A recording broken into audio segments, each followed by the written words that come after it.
Hi, Scorpio rising sign. Welcome back to my channel.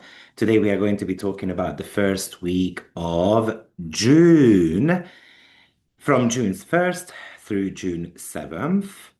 So if you're a Scorpio rising sign, this week brings quite a deep transformative shift straight to your closest relationships, your shared investments, finances, and your long-term security.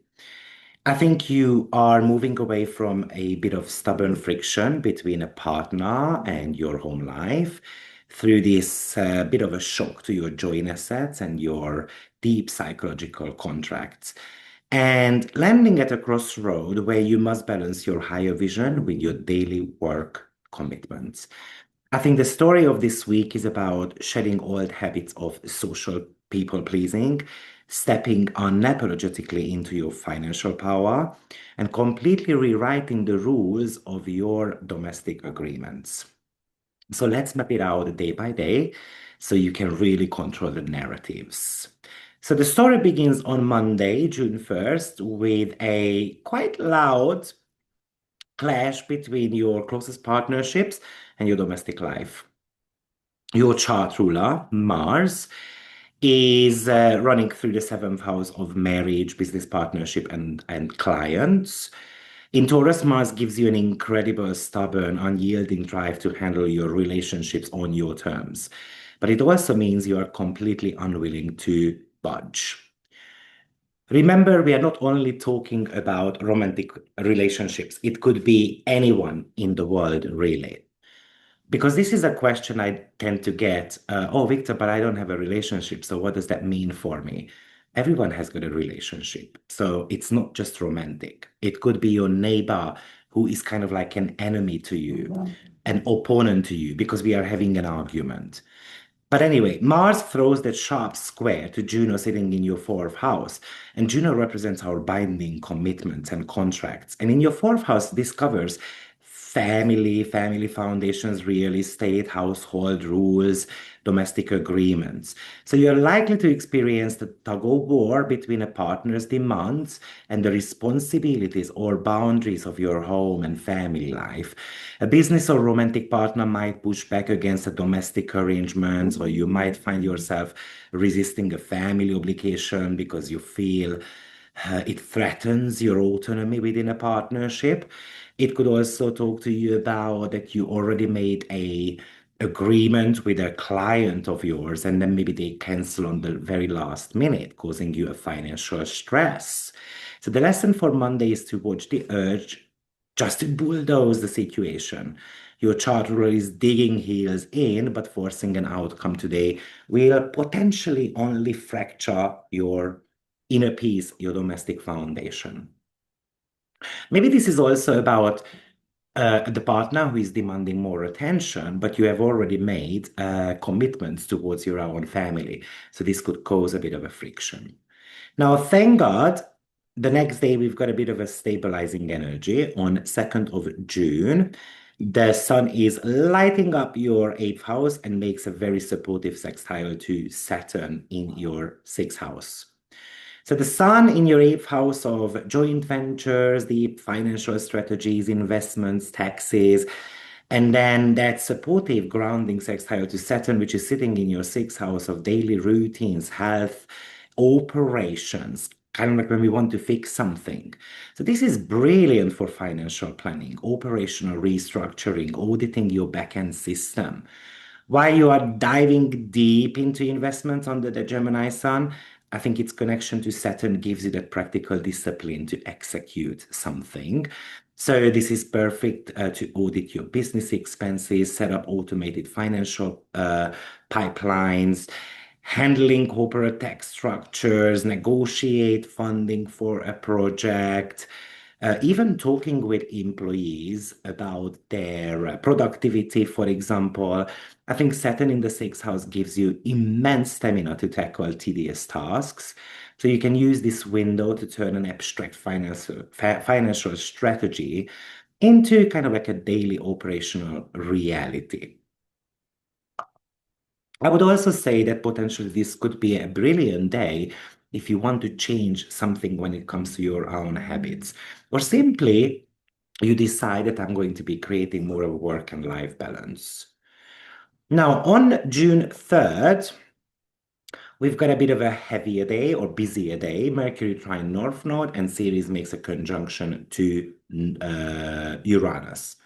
So first, Mercury is moving through your ninth house of the higher mind, publishing, broadcasting, relocation, travel plans, and forming that beautiful trine to your North Node in the fifth house, the house of creativity, self-expression, entrepreneurship, passionate projects, romance. And of course, that Mercury is going to be sextiling your South Node as well in the 11th house. Maybe, Scorpio, you have been caught up in 11th house South Node traps, overanalyzing group dynamics, people pleasing your audience, getting bogged down by the options of your social circles. Wednesday should start breaking that spell. It's a philosophical breakthrough or an inspirational idea connects you directly to your creative joy and passion. And even this might be about you planning a trip, for example, with your children, with your romantic partner. But you might realize that you cannot let that noise of the crowd stall your artistic expression, for example. You step out of community hyperfocus and step confidently into that unique creative power of yours. This might even indicate to me that you have been sharing the stage with someone. And what if I stepped in the spotlight myself? You know, how far would I go? We just need to have a vision. We need to nurture that vision. Now, simultaneously, Ceres meets Uranus in your eighth house. So that's a lightning bolt to your investment, inheritances, joint agreements. So this might be an unexpected shift in business contracts or a shocking update regarding a partner's income or a radical decision to completely cut ties with a financial dependency situation. It's a shock. But it's a shock potentially in the best possible way, though. It looks like that you are somehow upgrading your financial autonomy. This might be about, for example, you sitting down with the partner and then having chinwag about how we can actually grow finances. What do we have to do? And then we can have a lot of like nurturing new and like new ideas. June 4th and 5th, again, a little bit of a busier period. The spotlights, as the spotlight is on some asteroids. Well, we have got Bacchus entering Leo, which is your 10th house. Ceres starts squaring the nodes, and Juno goes retrograde. So, Bacchus entering your 10th house of Leo, I think that's about celebration. It's a desire to step into the public eye and celebrate your career wins. This could talk to you about promotions or kind of like a milestone in your career, like hitting the highest sales of all time or breaking an hourly record of, customer numbers and all this type of stuff.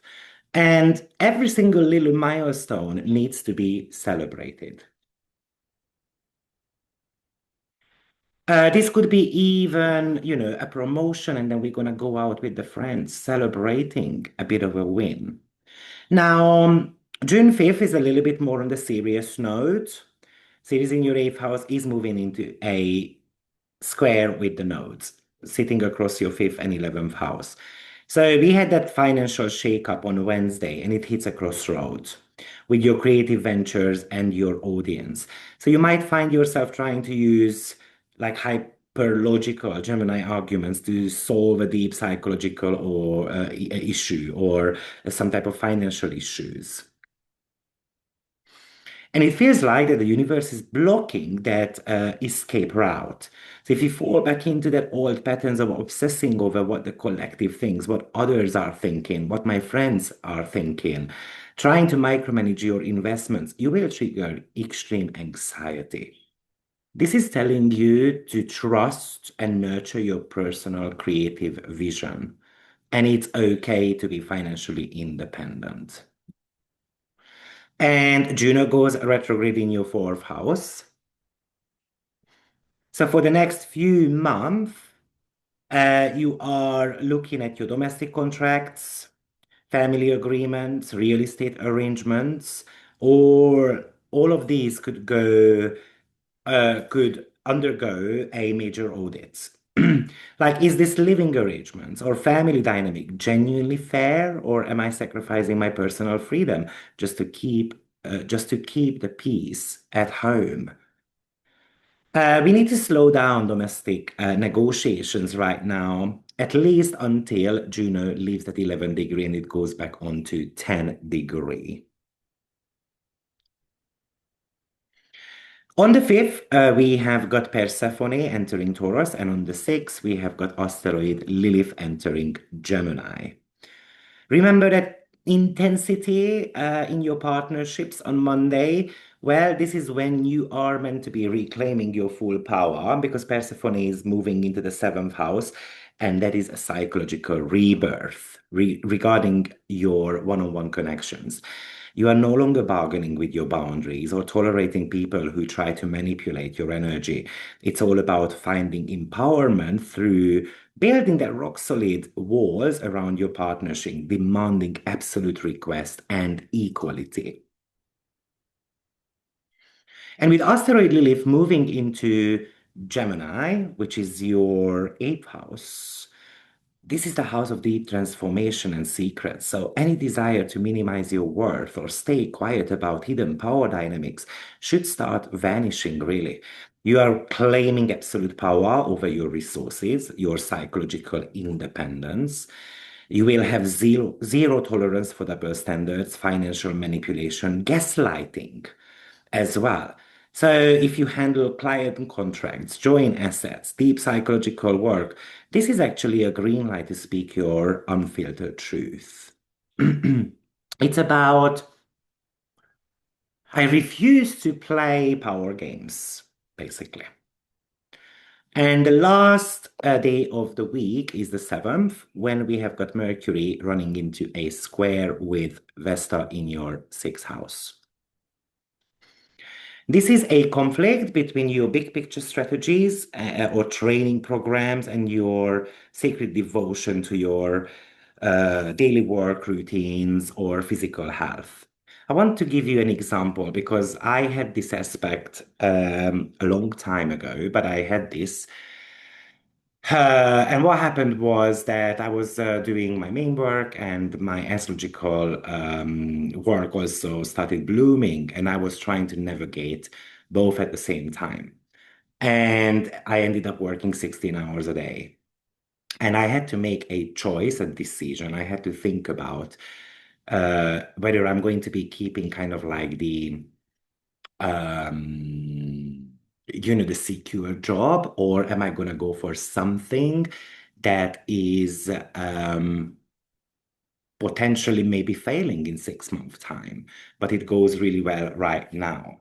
So I made the decision. Obviously, it was not the same science, but I made the right choice. So it feels like you have to be making a choice, whether you are going after your vision or you are going to get stuck in your daily in certain type of like allowing to be consumed by daily projects, client needs, or fitness routine, or health matters.